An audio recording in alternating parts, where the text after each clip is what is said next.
నమస్తే. ప్రస్తుతం మనతో పాటు ప్రముఖ రాజకీయ విశ్లేషకులు ఇమ్మంది రామారావు ఉన్నారు. ఆయనతో మాట్లాడదాం. నమస్తే సార్. నమస్తే అమ్మ. సార్, బీఆర్ఎస్ ఎమ్మెల్యేలు 10 మంది కాంగ్రెస్ లోకి వెళ్తున్నారు అనే వార్త బాగా వైరల్ అవుతుంది. మీరేమంటారు సార్? నిజంగానే వెళ్తున్నారంటారా? లేదు, వైరల్ అవుతుంది అంటే అది నిజమేనమ్మా. ఎందుకంటే ఎవరు కూడా నిస్వార్థమైనటువంటి సేవకులు ఎవరు ఉండరు. మనం పచ్చిగా చెప్పుకుంటున్నాం అన్నమాట. రాజకీయాల్లోకి ఎందుకు వస్తున్నారు? ప్రజాసేవ చేయడానికా? ఆ రోగాలు రుష్టులు అన్నీ ముట్టుకోవడానికా? వీళ్ళేమైనా మదర్ తెరేసాల, బాబా ఆమ్టేలా ఎవరున్నారు? వినోద్ బాబా ఆమ్టే అని ఒక ఆయన ఉన్నాడు. ఆయన అదే భారతదేశం అంతా తిరిగాడు. భూదాన ఉద్యమం అని ప్రారంభించాడు. కొన్ని వేల ఎకరాలు, కొన్ని లక్షల ఎకరాలు సంపాదించి ఆ భూదానాన్ని ప్రజలకు అంకితం ఎవరున్నారు అలాంటి వాళ్ళు? ఎవరున్నారు చెప్పండి అట్లాంటి వాళ్ళు? గనక అది సర్వత్రా నిజమే అని చెప్పదలుచుకున్నాను నేను. అది అయితే ఎందుకు సార్ బీఆర్ఎస్ నుంచి కాంగ్రెస్ లోకి వెళ్ళాలన్న ఆలోచన ఇంకా ఎందుకు ఇలాగే ఉంది అంటారు? లేదమ్మా, ఇప్పుడు పొసగదు. వాళ్ళ కుటుంబం మధ్యనే పొసగటం లేదు ఒకరంటే ఒకరికి. ఇప్పుడు కేసీఆర్ అన్నా, కేటీఆర్ అన్నా, హరీష్ రావు అన్నా వీరి మధ్య వార్తలు వింటున్నాం కదా. వార్తలు ఏం వింటున్నాం మనం? ఏమింటున్నాము అంటే ఇక్కడ హరీష్ రావు తొందరలో బీజేపీలో జాయిన్ అవుతారని చెప్తున్నారు. మరి ఇట్లాంటి వార్తలు ఎందుకు వస్తాయి? ఒక పక్క కేటీఆర్ చాలా మంచి వర్కరే కానీ అహంకారపూరితమైన మాటలు. కేసీఆర్ మంచి మేధావి కానీ బొక్క బోర్లో పడ్డాడు. తర్వాత మీ పాద ధూళి కోసం ఎవరు వెయిట్ చేస్తారు? ఏదో కాంగ్రెస్ పార్టీలో చేస్తే ఏదో 2-3 కాంట్రాక్ట్లు ఇస్తే బతికేయచ్చు. ఇప్పుడు రాజకీయ నిరుద్యోగులు అయిపోతారు కదా వీళ్ళు. అంతేగాని రేవంత్ రెడ్డి మీద ప్రేమ ఉందనా? జగన్మోహన్ రెడ్డి కంటే ప్రేమ చూపించే వాళ్ళు ఎవరున్నారా? జగన్మోహన్ రెడ్డి తనను నమ్ముకున్న వాళ్ళకి 1000 కోట్లు ఉదాసీనంగా ఇచ్చేస్తాడు. ఆయన ఆయన అక్కడే చెడిపోయాడు కదా. అలా కాకుండా మాకు ఒక కాంట్రాక్ట్ ఇవ్వండి బాబు, 5 సంవత్సరాలు బతికేస్తామంటే ఇవ్వద్దు. ఆయన ఒక కాంట్రాక్టు 100 మందికి ఇస్తున్నప్పుడు ఓ 4-5కి ఇస్తే తప్పులేదు. అందువల్ల కేవలం కక్షలు కార్పణ్యాలు కాదు కానీ స్వలాభం కోసమే వెళ్తున్నారు. అది నిజం కూడా. అయితే ఇప్పుడు బీఆర్ఎస్ నుంచి కాంగ్రెస్ లోకి వెళ్తున్న ఎమ్మెల్యేల మీద వేటు వేద్దామని చెప్పేసి, అంటే పదవి నుంచి అంటే రాజీనామా చేసి వెళ్ళాలి అని చెప్పేసి ఆల్రెడీ మాట్లాడుతూనే ఉన్నారు. అటు హరీష్ రావు కానీ, ఇటు కేటీఆర్ కానీ, కేసీఆర్ కానీ. అయితే వాళ్ళు నిజంగానే రాజీనామా చేసి వెళ్తే బెటర్ అంటారా? ఇప్పుడు పెద్ద ప్రోటోకాల్స్ ఎవరు పాటిస్తున్నారమ్మా? మీరు అందరూ వెళ్ళిపోతున్నారు. అవతల వాళ్ళు వచ్చినప్పుడు నువ్వు పొంగిపోతావా? అవతల పార్టీలో వాళ్ళు వచ్చినప్పుడు నువ్వు పొంగిపోతావా? నీ పార్టీలోంచి వెళ్ళిపోతుంటే ఎలాగంటావా? ఇది అదే మాట జగన్మోహన్ రెడ్డి కూడా అంటున్నాడు కదా. ఇద్దరూ ఒకటే కదా. మా పార్టీలోంచి తీసుకోవడం ప్రయత్నం చేస్తానంటే పార్టీలోంచి ఎవడు తీసుకోడు. నువ్వు కానీ వాళ్ళు కానీ దాన్ని విజయంగానే భావిస్తున్నారు. నన్ను చూసి వచ్చారు, నా తలకాయ చూసి వచ్చారని నువ్వు అనుకుంటావు, వాళ్ళు అనుకుంటారు. అది నిజమే. వాళ్ళు వచ్చింది ఎందుకంటే నా మనుగడ ఎలాగా అనే ఉద్దేశంతోనే వస్తారు. ఆ నిజాన్ని మనం కప్పేయకూడదు. ఎవరైనా వచ్చారంటే ఎన్ని మర్చిపోతారండి? పిల్లలు ఉండాలి కదా. వాడు చదువులు మంచి చెడ్డ ఆదాయం ఎంత చూసుకోవాలి కదా. కారెక్కిపోతే రిచ్గా బతికిన తర్వాత పేదగా బ్రతకలేరు. ఒక స్టైల్ ఆఫ్ లైఫ్కి అలవాటు పడిపోతారు. దాన్నే కంటిన్యూ చేస్తారనమాట. అందుకని 1-4 సార్లు చెప్పడం ఏంటంటే ఎవ్వరు కూడా ద్రోహులు కాదు, దొంగలు కాదు, ఏమీ కాదు. స్వలాభం కోసం, వారి మనుగడ కోసం పార్టీలు మారుతారు. అయితే ఈ పార్టీలు మారడం మీరు సమర్థిస్తారంటే నేను సమర్థించను.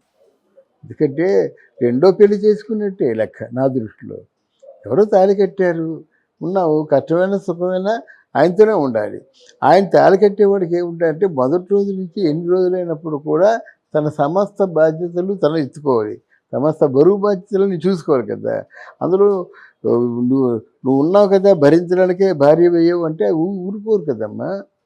ఇప్పుడు నీ దగ్గర ఉన్నప్పుడు వాడికి ఏదో సెల్ఫ్ సఫిషియెంట్గా ఆయన వాళ్ళ జీవన గమనాల కోసం ఉపయోగపడితే వాళ్ళు వెళ్ళరు. నిన్ను విడిచిపెట్టి నీ ద్వారా ఒక 2000 కోట్లు వచ్చాయి, ఎందుకు వెళ్తారు? అది ఆ లోపాన్ని ఆలోచించుకోవాలి. ఎందుకు నన్ను వదిలేసి వెళ్ళిపోతున్నారనే లోపాన్ని ఆయన ఆలోచించుకుంటే బాగుంటుంది. అంటే ఇప్పుడు బీఆర్ఎస్కి ఈ సంక్షోభం తప్పదంటారా? అంటే 2029 వరకు పుంజుకునే అవకాశం ఏమన్నా ఉంది? లేదమ్మా. ఎందుకంటే నువ్వు ఉన్నావమ్మా. మొదట్లో స్కూటీ మీద వచ్చేదానివి, రెండోసారి ఏమో మామూలుగా ఏదో ఇన్నోవా దీని వచ్చావు, ఒక కారులో వచ్చావు అనుకో, తర్వాత ఒకేసారి నువ్వు బిఎండబ్ల్యూ ఏదో అంటారు కదా, లేకపోతే ల్యాన్సర్ గారు ఏదో ఉన్నాయి, రోవర్ కార్లు ఏవి ఉన్నాయి కదా, ఆ పేర్లు నాకు తెలియవు. అందువల్ల దాంట్లో వచ్చామనుకో, ఇక్కడ ఏదో అవినీతి జరిగింది. స్కూటీకి ఆ కారుకి ఎక్కడ సంబంధం? అంటే ఎక్కడో ఏదో విధంగా నీకు వచ్చి పడింది అనుకుంటారు. అలాగే వీళ్ళు 5 రూపాయలకి 10 రూపాయలకి 100 రూపాయలకి గుర్తుపడేటువంటి కేసీఆర్ ఫ్యామిలీ ఈరోజు ఇన్ని వేల కోట్లు ఇన్ని లక్షల కోట్లకి ఎలా ఎదిగింది? అదే కదా ప్రధానంగా ప్రశ్న వేసేది. దానికి వీళ్ళ దగ్గర సమాధానం ఉండదు, అక్కడ దొరికిపోతారు అన్నమాట. రేపు రేవంత్ రెడ్డి మీద కూడా అటువంటి అభియోగాలు ఉంటే నిర్దాక్షిణ్యంగా ప్రజలు తిప్పికొట్టేస్తారన్నమాట. ఇప్పుడు ఎలాగో రాజ్యసభ సభ్యుల్ని బీఆర్ఎస్ వాళ్ళు బీజేపీలో కలిపే అవకాశం ఉంది అంటున్నారు. మరి ఇది వీళ్ళకి హెల్ప్ అవ్వది అంటారా? అంటే వాళ్ళు అక్కడ కూడా అదే చెప్పదలుచుకున్నారు. వాళ్ళకి వీళ్ళు కావాలి, బీజేపీ వాళ్ళకి బీఆర్ఎస్ వాళ్ళు కావాలి. వాళ్ళు ఏదో ఆఫర్ ఇస్తారు, ఆఫర్ వీళ్ళకి ఆర్థికంగా సజావుగా సాగే జీవితం సజావుగా సాగడానికి ఉపయోగపడుతుంది. ఎవరు ఆపుతారు? ఎవరు వెళ్ళడం మానేస్తారు? ఎందుకంతా మనం ఇది రాజకీయంగా నిందలేస్తారు, మా వాళ్ళకి ఇలాగ మాకు ద్రోహం చేశారు, వాళ్ళు ద్రోహం చేశారు. కానీ మీరు చేసిన పనే కదా, మీరు చేస్తే ఇది రైటును, ఇంకొకరు చేస్తే తప్ప. ఆలోచించుకోవద్దు. మనం చేయబట్టే వాళ్ళు చేస్తున్నారు. దాన్ని మనం మన అందరూ అన్ని పార్టీలు వాళ్ళు వచ్చి మనలో కలుస్తున్నప్పుడు మనం మన తాలూకు గొప్పతనం అనుకుంటామా, లేకపోతే అది తప్పుతనం అనుకుంటామా? కనుక అది ఆత్మావలోకం చేసుకోవాల్సిన అవసరం వచ్చింది, ఆయన చేసుకోవాలి. అంటే ఇప్పుడు రియలైజ్ అవుతారంటారా కేసీఆర్ మీద అభియోగాలు ఉన్నాయి, కవిత మీద కూడా అభియోగాలు ఉన్నాయి. ఈ మధ్య అమ్మాయి తాలూకు ఆరోగ్యం కూడా పాడైంది. అయితే ఇప్పుడు చేస్తున్న ప్రయత్నం ఏంటంటే ఈ కేసీఆర్ కూడా బీజేపీకి వెళ్ళిపోయే అవకాశం ఉంది.